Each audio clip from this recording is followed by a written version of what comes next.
New plan for American politics, with President Obama floating the idea of making voting mandatory in this country, like they do in Australia, where folks face fines if they do not cast ballots. Be transformative if everybody voted.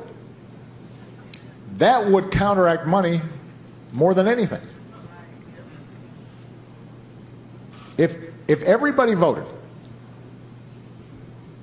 then it would completely change the political map in this country. Completely change the political map. Joining us to talk about it, Nina Easton, senior editor and columnist at Fortune magazine and a Fox News contributor. A.B. Stoddard, associate editor and columnist at The Hill. Welcome to both of you.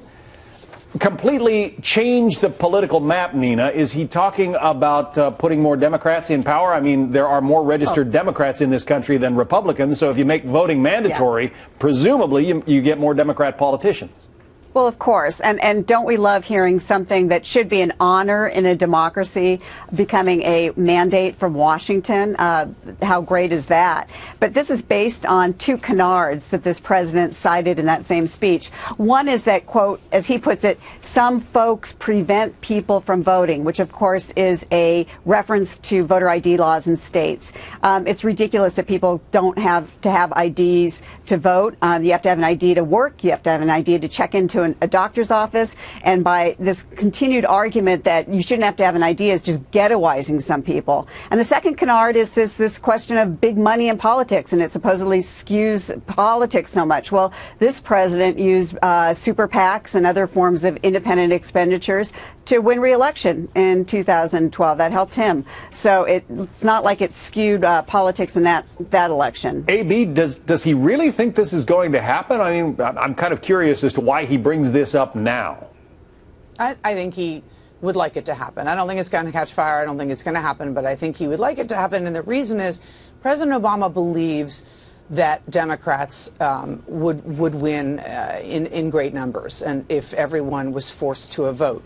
He believes this. You could see it the morning after the thumping in the second thumping in the 2014 midterm elections. He got out to the mics and said, basically, 2/3 of the country didn't vote, so I'm going to speak to them and tell them I'm sorry, you're frustrated. He did not take it as a message from the people who got in the car and went to vote to register their voice, because it was a low turnout election and he believed his voters didn't vote, and had they voted, he would have the Democrats would have done well in the congressional election. So he believes that that's why it would change, quote unquote, the entire political map.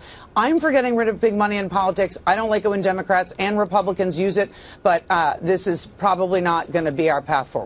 So, to A.B.'s point, Nina, is that why the president has doubled down on many of his more liberal initiatives, even after his party got spanked pretty badly in the midterm elections? Yeah, there's very much a belief in inside this White House that was a low turnout election, that it didn't actually represent how people really feel, that it was only, it was the lowest turnout, by the way, for a midterm election since World War II. So it was a low turnout election. Therefore, he doesn't believe it has legitimacy.